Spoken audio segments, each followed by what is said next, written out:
welcome to the STEP podcast from Postal Bible School. STEP is a series of weekends each year when teens and young adults come together from all over Ireland to spend time together unpacking God's Word. This podcast now offers the material presented at the events for further study by the attendees and others. You can find related documents in the show notes for each episode. This series features the book of Leviticus. Join us as Gareth McMeekin leads us in exploring how its ancient laws and rituals reveal timeless principles about holiness, sacrifice, and the nature of God.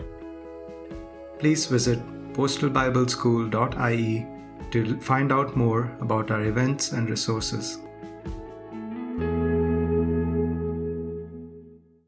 We're going to tackle the central part of Leviticus. I have now corrected the slides to say June 25 instead of June 26. I knew the other day that I'd written down the year wrong somewhere, but I didn't think to go back here and find my error. So we're back on track.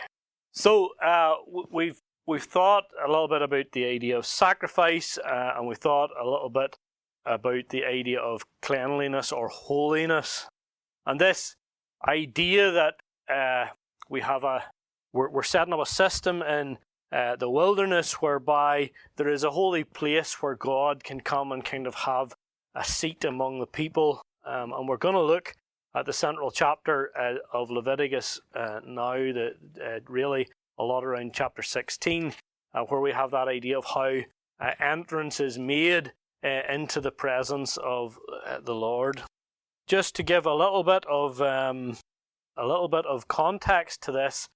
This is not a scripture quotation, but this is probably familiar to many, it being in the Westminster Confession of Faith, that comes in a question and answer format, and the question is, what is the chief end of man? And the answer comes back, the chief end of man is to glorify God and to enjoy Him forever. We are not robots here simply to do the will of God, but we are here to be in fellowship and in communion with the God who has made us. And that idea has already come to us this weekend as we thought, first of all, about the garden, where that relationship was epitomized, or where it's seen for just a little while as God is in fellowship with man, and yet that fellowship that, as we consider it, seems so ideal, seems so necessary for our hearts, that is set aside because of man's sin, and the flaming sword and the cherubim guard the way so that we can't go to the garden, we can't go to that place of fellowship. And yet at the kind of other end of man's hope, we look back to the garden, to those days that once were. We also, as believers, look forward with that hope that we have entrance in to the courts of heaven, not because we'd love to see what it's like to walk on golden streets, or because we'd like to see what a crystal sea might be like, although those things might be very engaging. The real reason that we look forward with hope is we look forward to entrance into His presence, because that is what's missing. That is what we were made for, and that is where our hearts will find their answer in the presence of God. And so that backward look to a time that once was the way we wish it is, and a look forward to the future when that need might be met in the future. The chapter of Leviticus 16 comes to us in the light of those things. We talked already a little bit about this, but we've thought about the exodus from Egypt and the entrance to. We're getting not so much into Canaan. We've been through 400 years of slavery. We've had this promise, I will take you to be my people, in Exodus 6 and 7. They've been brought out through the blood and through the water. That's through the blood of the Passover lamb and through the water of the Red Sea. They've been brought to the wilderness, and they stand before the mountain of God. This kind of awesome structure. You imagine a wilderness of flatness with a smoking mountain that stands above it all, that rumbles and thumps every now and again. And this is where they stand. Creation itself makes it an awesome experience. And we've seen this slide already as we think about the idea that the people were fairly sure that what God was doing was taking them out of Egypt to give them a land. And yes, God is going to give them a land, but he is more concerned about bringing them out of Egypt to bring them into himself than to bring them in to the land of Canaan. And then we come at this mountain of God. Again, we've already mentioned this situation where the Moses goes up the mountain to get the law. He gets the instructions to build a tabernacle, a place where God will dwell. God has given those instructions about a place that will dwell. He's given the law, and Moses is up the mountain when he hears from God this word that the people have sinned against God, and down in the valley the people are erecting the calf that they're going to worship. And at that moment, something happens that needs to catch our attention, both in terms of what we think about now and what we think about in your reflection session. Turn to Exodus chapter 32, please. Because God has pretty much seen what they're doing with the calf of Baal, and God has said, right, that's it. No more taking you as a nation. No more building a tent in your midst. No more holy place in your midst. The plans were all laid out, but no more. The people that I was going to guard my presence in the midst of, these people are not going to be a fit place for me to dwell. And so, did I say Leviticus or Exodus? Exodus chapter 32. And this is what happens. Chapter 32 of Exodus in verse 7, the Lord said to Moses, "Go down, for your people whom you brought out of the land of Egypt." This is God speaking to Moses. "Go down, for your people whom you brought out of the land of Egypt have corrupted themselves. They have turned aside quickly out of the way that I commanded them. They have made themselves a golden calf and worshipped it and sacrificed to it and said, 'These are your gods, O Israel, who brought you up out of the land of Egypt.' And the Lord said to Moses, 'I have seen this people. Behold, it's a stiff-necked people. Now therefore let me alone, that my wrath may burn hot against them, that I may consume them, in order that I may make a great nation of you.'"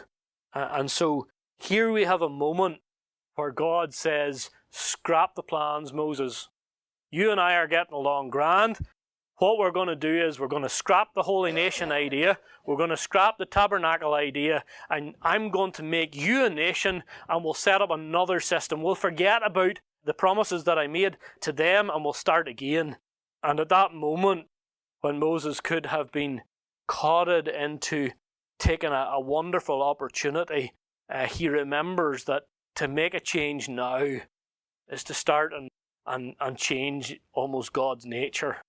And he goes back and he says, "God, no, this is not really what's right. This is not really what you want. And if you're going to go through with that plan, Lord, just forget about me too." Verse 11, Moses implored the Lord his God and said, "O Lord, why does your wrath burn hot against your people, whom you have brought out of the land of Egypt with great power and with a mighty hand? Why should the Egyptians say, with evil intent did he bring them out, or to kill them?" And so Moses stands in the midst of the people. We read again later in the chapter in verse 30 that Moses, once he's been down and resolved or dealt with the issue to some degree, he tells the people he's going to have to go back up to the mountain and speak to God again to intercede for them again. The next day Moses said to the people, "You have sinned a great sin. Now I will go up to the Lord's. Perhaps I can make atonement for your sin." And then we've got this idea that the Lord is kind of encouraging Moses to take the people on ahead and to go without his presence. But Moses is negotiating. Moses is saying, no, there is only one way we can do this. If we're going to be what we're going to be, we need your presence in the midst of the camp. That is the only way we can go. And what could have been a great inheritance for Moses, he lays all on the line to say, no, God, let's stick with the plan. Let's do something to make this people what you can make them. And Moses does this great work of intercession. It's not maybe as relevant to this session. It'll maybe feed into your thoughts at the next. There is, in a sense, in the book of Leviticus, there is a real priesthood in the form of Moses. And Moses is really the one doing the work of a priest. He is the one that is really seen to be the intercessor. the idea of Aaron as priest is really a symbolic thing. So much of the temple is necessary, but it is a symbolic system. It's not actually dealing with the problem. Moses is the one who gets down and really deals with the problem when he wrestles with God and when he lays his own inheritance on the line for the sake of God's people. Moses is the one doing the work of a real high priest, whereas the Aaronic priesthood is symbolic, but still it is the symbol that's going to bring us the hope of entering into God's presence. So this moment has happened where the temple plans were given, the tabernacle plans were given, and then the sin came. And so what do? You've deeply offended God. God has told you how to build a place for him to dwell. There's some doubt over the fact of whether he will ever come to dwell in it if you do build it, but the people build the tabernacle. But as they build the tabernacle, I'm sure there is some suspense as to what is going to happen. God said, build this. We screwed up. God said he was going to quit on us. And what's actually going to happen? And so they assemble this tabernacle and they are wondering what is going to happen. And then we find that the very end of the book of Exodus is where the story is parked. Exodus chapter 40 and verse 35, just a couple of verses from the end. They have set the tent up, and this cloud covers the tent of meeting. And it says Moses was not able to enter the tent of meeting because the cloud settled on it, and the glory of the Lord filled the tabernacle. So we've got a tabernacle where God has shown his presence come to rest on the tabernacle. So we've got the tabernacle built in the middle of God's camp. We've got a cloud over the tabernacle that indicates that God's presence has actually, after all their sin and all their challenges, that God's presence has come back to sit over that tabernacle and to dwell in the midst of the people. But Moses is not able to enter the tabernacle. God's there. And they're going to carry around this tabernacle through the wilderness. It's like your whole life long having to carry around a lunchbox with a Mars bar locked inside and you don't have a key. You're carrying this tabernacle and you've got God with you. But what good's that if you can't go into God, if there's no access, if he's just a presence that's there? And so the book of Exodus leaves us in this place that the glory of the Lord came and filled the tabernacle, but Moses was not able to enter it. And yet, as we start, this as Leviticus is going to work its way up to show us how there is entry. You remember, we've got this idea, the whole reason that God can only come to dwell with this nation because he has set apart a holy tribe within a holy nation. And in that holy tribe, there's a holy court and a holy tent, and inside the holy tent, a holy room where God is coming to dwell. There's a separation from the world and from its sinfulness. And if you're not familiar with the tabernacle layout, this is what it is. Always pitched with the east side, the same way as the garden gate in the Garden of Eden was on the east side. The people departed towards the east, and it's seen as coming back in the alternative direction when they come into the tabernacle. They meet, first of all, the bronze altar, the altar for burnt offering. And then on the first curtain, they see the cherubim again. On the second curtain, they see the cherubim, and right in the very center, behind the second curtain, is the Ark of the Covenant, the mercy seat, and the cherubim over that. And so that's the idea of where the desire of the heart needs to go. So we've got all this set up. Chapter 8 and 9 maybe deal with the idea of how, once this is all set up, God is called in the beginning of Leviticus how to solve this problem of Moses getting access to the presence of God. Or it's not now Moses that gets access, it is the symbolic priesthood of Aaron that gets access. The sons of Aaron and Aaron are anointed and ordained in chapter 8 and 9. And so we now have a people who are, not only do we have that holy room and the holy whatever, all those layers, we've now got holy people identified in terms of Aaron and his family who are going to be able to be the ones to access the presence of God.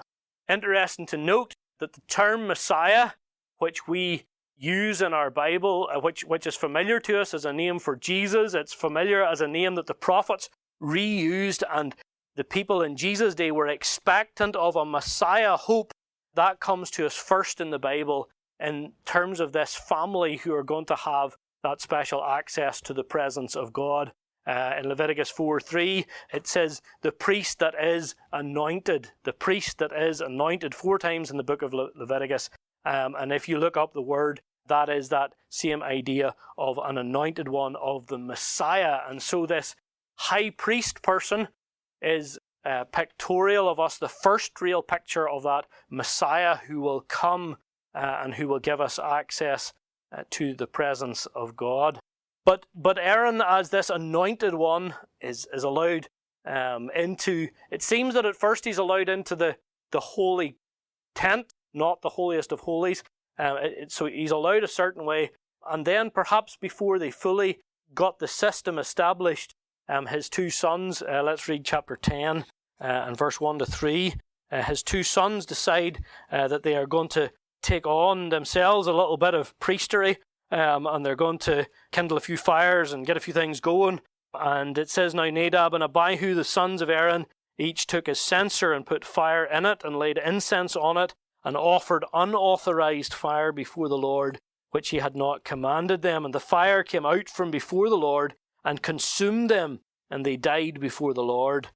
Then Moses said to Aaron, this is what the Lord has said, among those who are near me I will be sanctified, and before all the people I will be glorified. And Aaron held his peace. And so we're reminded, the people are reminded, that this is not just a waltz in and have a chat with God scenario, that there is a very different character in there, and we don't just come in whichever way we please. And Nadab and Abihu are struck down. We don't read of that happening to other priests, even if there were misdemeanors. We don't know. But it draws our attention to something, that there are elements of the book of Leviticus that are like the book of Acts that we studied previously. And this one maybe rings louder than any other, in that we have here the story of Nadab and Abihu struck down by fire. In the early days of the priesthood, when God is establishing principles of holiness, and when he is establishing the need here for holiness. And that maps on to the story of Ananias and Sapphira in the book of the Acts, who seek to try and deceive the Spirit of God. And just like that, they're struck down dead. And that's a severe thing, and reminds us of how serious God's holiness is. There is a measure of comfort in what it reminds us is that God has now decided that he is going to dwell among his people. And even if sinful people try to oppose that, God is not going to allow this system now to be broken down. And he will dwell among his people, and he will build his church. And sometimes sin will have to be dealt with harshly by God, but he's not going to stop this plan of dwelling among a people. That people today is the church. So Leviticus is this central book of the Pentateuch. We thought about that already. I mentioned last night that it was central, pivotal. It's not the end point, but it's very focal to what we're doing. Not only that, if you want a little bit more of a breakdown relating to this particular slide here, where you've got a symmetry in the book, the Bible Project will give you that.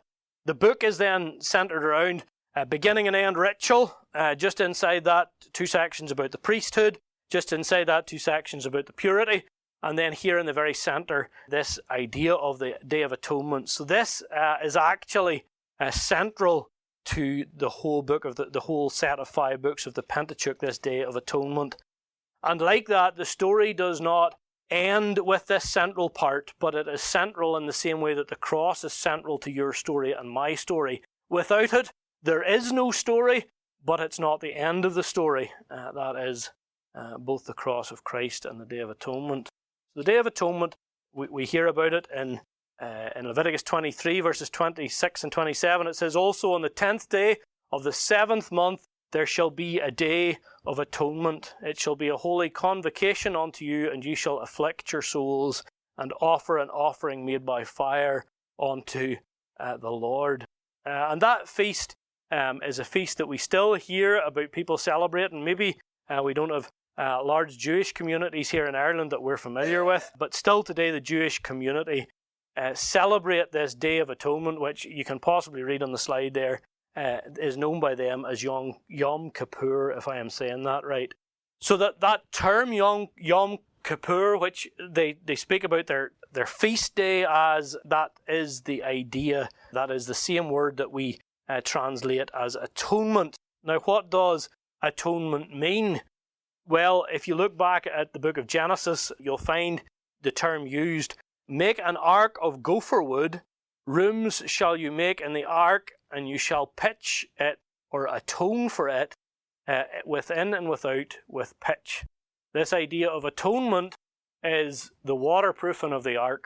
The ark, no matter how well you were going to do your mortise and tenon joints, the ark was not going to sit on the water for all those days without something to protect it. It needed to be waterproofed in order that it could stay afloat, and that was done with pitch. It was covered. The people inside were safe because of the structure of the ark, but because of this pitch that was put around it, it atoned for the people within it, covered it in order to keep them safe. Now, I said last night, the strange thing about the first two arks is that they're pitched in order to keep the person inside safe. I don't quite get. There seems to be a reversal of that it's not the people put in the ark. The people are on the outside of the ark, and because they can't all be individually kept safe, rather the law is put in the ark, and the law is put in the ark, and it's on top of that ark that we're going to have the blood applied. And so rather than us being kept safe from the law is kept away from us by the blood. But that's the idea of atonement. And so this day, this feast is going to be called atonement. It is needed because we've come to this reality at the end of verse 9, chapter 9, before we read about the fire that hit Nadab and Abihu. But prior to that, there was a very necessary fire that came out from the Holy of Holies in order to light the sacrifice. And so we realize that we need God among us, but we cannot have God among us. And so we get that in Leviticus 9 and 10, and for this we need the Day of Atonement. And so we're going to read Leviticus 16, that is the passage about the Day of Atonement. Like reading the sacrifices, there's going to be stuff that's hard to separate out. Basically, there are three rituals. There is a ritual that allows the priest to be sanctified so that he can go in. There is a ritual that allows the sanctuary to be cleansed, and then there is a ritual that allows the people, so that again that we have this idea of a holy nation with a holy tent and with a holy tribe that have access, or a holy priesthood that have access. So Leviticus chapter 16, I think we need to read this all, but we might not have to say an awful lot more thereafter, just a little bit of breaking it down. The Lord spoke to Moses after the death of the two sons of Aaron, when they drew near before the Lord and died. The Lord said to Moses, tell Aaron your brother not to come at any time into the holy place inside the veil before the mercy seat that is on the ark, so that he may not die. For I will appear in the cloud over the mercy seat, but in this way Aaron shall come into the holy place, with a bull from the herd for a sin offering, and a ram for a burnt offering. He shall put on the holy linen coat, and shall have the linen undergarment on his body. He shall tie the linen sash around his waist, and wear the linen turban. These are the holy garments. He shall bathe his body in water, and put them on. He shall take them from the congregation of the people of Israel, 2 male goats for a sin offering, and 1 ram for a burnt offering. Then Aaron shall offer the bull as a sin offering for himself, and shall make atonement for himself and for his house. Then he shall take the 2 goats, set them before the Lord at the entrance of the tent of meeting, and Aaron shall cast lots over the 2 goats, 1 lot for the goat, or 1 lot for the Lord, and the other lot for Azazel, or many of you might have the term scapegoat. 2 different terms come from 2 different manuscripts. This idea of Azazel is possibly linked to some cultic understanding of where the goat was going to go out in the wilderness. But the principle really is one was going to carry sin away from the people. Aaron shall present, verse 9, the goat on which the lot fell for the Lord, and shall use it as a sin offering. But the goat on which the lot for Azazel shall be presented alive before the Lord to make atonement over it, that it may be sent away into the wilderness to Azazel. Aaron shall present the bull as a sin offering for himself, and shall make atonement for himself and for his house. He shall kill the bull as a sin offering for himself, and he shall take a censer full of coals of fire from the altar before the Lord, 2 handfuls of sweet incense beaten small, and he shall bring it inside the veil. Put the incense on the fire before the Lord, and the cloud of incense may cover the mercy seat that is over the testimony, or over the ark, so that he does not die. And he shall take some of the blood of the bull and sprinkle it with his finger in front of the mercy seat, and on the east side, and in front of the mercy seat, he shall sprinkle some of the blood with his finger 7 times. Then he shall kill the goat of the sin offering that is for the people, and bring its blood inside the veil, and do with its blood as he did with the blood of the bull, sprinkling it over the mercy seat, and in front of the mercy seat. Thus he shall make atonement for the holy place, because of the uncleanness of the people of Israel, and because of their transgressions, all their sins. And so he shall do for the tent of meeting, which dwells with them in the midst of their uncleanness. No one may be in the tent of meeting from the time he enters to make atonement in the holy place until he comes out and has made atonement for himself, and for his house, and for all the assembly of Israel. Then he shall go out to the altar that is before the Lord, and make atonement for it, and shall take some of the blood of the bull, and some of the blood of the goat, and put it on the horns of the altar all around. And he shall sprinkle some of the blood on it with his finger 7 times, and cleanse it and consecrate it from the uncleanness of the people of Israel. When he had made an end of atoning for the holy place, and the tent of meeting, and the altar, he shall present the live goat. And Aaron shall lay both his hands on the head of the live goat, and confess over it all the iniquities of the people of Israel, and all their transgressions, and all their sins. And he shall put them on the head of the goat, and send it away into the wilderness by the hand of a man who is in readiness. The goat shall bear all their iniquities on itself to a remote area, and he shall let the goat go free in the wilderness. And Aaron shall come to the tent of meeting, and shall take off the linen garments, and put on that he put on when he went into the holy place, and shall leave them there. He shall bathe his body in water in the holy place, and put on his garments, and come out and offer his burnt offering, and the burnt offering of the people, and make atonement for himself and for the people. And the fat of the sin offering he shall burn on the altar. And he who lets the goat go to Azazel shall wash his clothes, and bathe his body in water, and afterwards he may come into the camp. And the bull of the sin offering and the goat of the sin offering, whose blood was brought in to make atonement in the holy place, shall be carried outside the camp. Their skin and their flesh and their dung shall be burned with fire, and he who burns them shall wash his clothes and bathe his body in water, that afterwards he may come into the camp. And it shall be a statute to you forever, that in the 7th month, on the 10th day of the month, you shall afflict yourselves, and shall do no work, either the native or the stranger who sojourns among you. For on this day shall atonement be made for you to cleanse you. You shall be clean before the Lord from all your sins. It is a Sabbath of solemn rest to you. You shall afflict yourselves. It is a statute forever.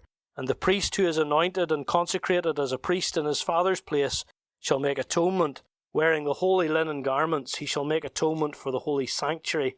He shall make atonement for the tent of meeting, for the altar. He shall make atonement for the priests, for the people of the assembly, and shall be a statute forever for you, that atonement may be made for the people of Israel once in every year, because of all their sins. And Aaron did as the Lord commanded. Hopefully the reading of that helps to put together with some of the things already said, that this ritual, complex and all as it is trying to create a clean path, a way, a place where God can come to dwell. And it is this idea of degrees of separation. It needs to be so holy, so it needs to be cleansed, and each one of these steps needs to be taken. And I hope you maybe didn't see it. We'll maybe look at it in a minute as we break it down. But there's these 3 steps. I got a picture from our friends in Bangladesh. This was a street scene just a few days ago. Sometimes we have a sanitized idea of history and what this tabernacle might have looked like. To say that religion is a bloody mess would have been entirely appropriate in this scenario. This was a lot of blood, a lot of people in white linen garments covered in blood, and this was not it wasn't maybe as just as easy to handle these animals and do the work of a priest. Eugene Peters, who translated the Message, said he grew up in, it was either his father or his uncles had a butcher shop, and he grew up in a butcher shop, and they went to a little independent church, and every once in a while this preacher would come around, and this year the preacher came around and he decided that he was going to teach the book of Leviticus. And he said, Eugene Peters says, 2 nights in I was convinced this man knew nothing about the book of Leviticus, because Eugene had grown up in a butcher shop, and what he was being taught in church did not look like what a butcher shop looks like. There was a lot of this blood, and especially on the Day of Atonement. That's just a little reality check. So this is kind of what it looks like. There's a number of phases. We're just going to chat through them because I think maybe for future reference, it's good to see kind of what was going on in the order of events. So there's this bath. The priest has his linen garments put on. He's washed and he's ready. And he presents the sin offering. So basically he brings it to the Lord at the door of the tent. It's not killed yet. And then he presents these 2 goats that we're going to see later in the story. And then he begins to slaughter the bull, because he's going to need, if he's going to go in to the holy place, he's going to first of all need to make sure that he himself has dealt with his sin. And so he's going to have this sin offering for himself. He then goes into the second tent, or the first part of the inner tent, and he burns incense on the altar, and the incense is to fill the whole room, because when he goes into the ark, into the place for atonement, he's going to have to work blind in there. He's not going to come face to face with God, but they're going to smoke the place out, so that actually there's a barrier between humanity and God. And while this blood is being applied to make it possible for God's presence to dwell, the incense is going to fill the whole room, so that the priest can't even see what's going to go on. So the animals are slain. The bull's blood is sprinkled in the Holy of Holies, on the mercy seat and in front of the mercy seat. And then he goes back out to slaughter the goat that is for the Lord, and it's sacrificed. One of the 2 goats is taken as a slain offering for the people, and then that blood is taken and it's sprinkled in the Holy of Holies, as the sin offering of the priest was. And so by this, the holy place, the tent of meeting, is cleansed, and the blood is then applied to the altar in the outer court, so that it's cleansed. Basically, everything that's used in this ceremony to allow God to come and dwell has to be cleansed. He cannot come where there is uncleanness, not even just a little bit of sin, not even a little bit of defilement. It has to be completely cleansed. And when most of the internal ritual is completed, he comes out and he lays his hand on the head of this scapegoat. And in that move, there is a picture of the sin of the people being placed on the goat, so that they, as they gather around either the temple or their own homes and see this goat being walked out through the camp to the very extremity of the camp and somewhere off into the wilderness, they see a picture of their sin not just being dealt with by blood and by slaying the lamb or slaying the goat, but also a double picture in terms of the scapegoat being sent away. And then they have to come back and do a clean-up. Priest bathes again, and he changes, and he offers burnt offerings and rams for the priest and for the people. They burn the fat of the sin offering, which had previously been slain but not burnt on the altar, and then they carry all the bits that can't be burnt in the temple altar, and they take it outside the camp. So hopefully that makes it clear what happens on the Day of Atonement, and hopefully that is some way useful to you as you think about this day in the future. As we reflect on it, we see as the people reflected on it in the day, there are 3 things that stand out about this day that they saw or heard of on no other day. 1, the priest has access to God's very presence. 2, blood is sprinkled on top of the ark.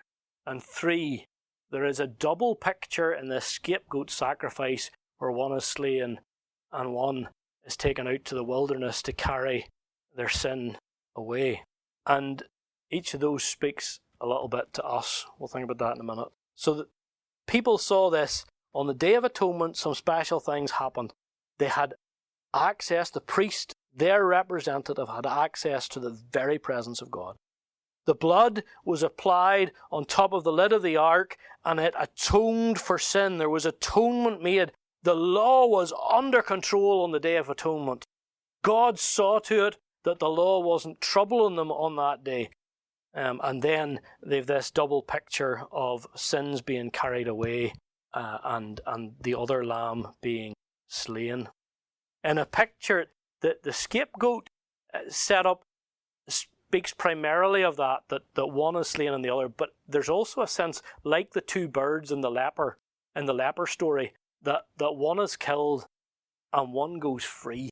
And there's a picture about us getting our freedom through the cross work too, but the predominant picture is about sins being carried away. So what does this mean to us? Well, turn please to Matthew chapter 27. Matthew chapter 27 and verse 45. Now, the 6th hour there was darkness over all the land until the 9th hour. A bit like the incense filling the Holy of Holies. There was darkness over the land until the 9th hour. And about the 9th hour Jesus cried with a loud voice, saying, Eli, Eli, lama sabachthani, that is to say, my God, why have you forsaken me? Some of the bystanders hearing it said, this man is calling Elijah. One of them at once ran and took a sponge and filled it with sour wine and put it on a reed and gave it to him to drink. But the other said, wait, let us see if Elijah will come to save him. Jesus cried out again with a loud voice, and he yielded up his spirit. Behold, the curtain of the temple was torn in two from top to bottom, and the earth shook, and the rocks were split. The tombs were opened, and many bodies of the saints who had fallen asleep were raised. And coming out of the tombs after the resurrection, they went into the holy city. The curtain in the temple was rent. On that momentous day when Jesus went to the cross, he looked back to the Old Testament symbol, although it had fallen away and gotten into itself into all sorts of unholiness and a depravity of heart. He made sure that while his son was on the cross, he took the time to go and rend from top to bottom the tent that stopped us getting into the Holy of Holies. And he proclaimed an entirely different era, that now there's a different kind of access to God's presence because something momentous has happened. Jesus has gone in.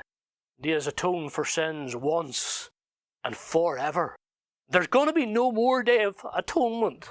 There's not even going to be a second Jesus Day of Atonement because he did it once and for all. And it's no longer an annual celebration. It's no longer needed because Jesus has done that for us. Hebrews takes us back. Therefore, brothers, since we have confidence to enter the holy places by the blood of Jesus, by a new and living way that he opened for us through the curtain, that is, through his flesh, and since we have a great high priest over the house of God, let us draw near with a true heart and full assurance of faith, with our hearts sprinkled clean from an evil conscience and our bodies washed with pure water. Let us hold fast the confession of our hope without wavering, for he promised is faithful. The people saw on that one occasion a priest have access. Our priest has access, and he says, come ahead. I am the Father are one. You're with me. Come here. We have access. We have atonement because even at Jesus' invitation, why would we go near that box that held the law? For we don't want to come up close to that. But Jesus' blood covers the law, and it no longer has that damning effect on our life. The sin which once so greatly troubled us, we see in the one crucified and put to death on the cross. But in a sense, in the other goat, we see that the crucified one is raised from the dead and he comes to life, and there is still life after the sin is dealt with. So we are greatly blessed by the work of Jesus' atonement. And still we linger at the fringes of the company of God's people, And yet Jesus has overcome the problem of the sword at the garden. He welcomes us back to fellowship with him. And the writer of Hebrews says, let us draw near. Heavenly Father, we thank you for this invitation, not just to speak with you, to do some praying now and again like a religious person might do, but to draw near, to approach you, to get to know you, not just to ask you a couple of favours, but to get to know the God who made us, the God who understands us, the God who hears our every problem, the God that just our hearts are longing for. Father, we pray that you would help us to get to know him better, certainly not to forsake the assembling of ourselves around the sanctuary and the going in to meet with him. Pray, Father, that you might help us in all our struggles to avail of this wonderful privilege that we have because Jesus has opened up the way back to God. Thank you in Jesus' name.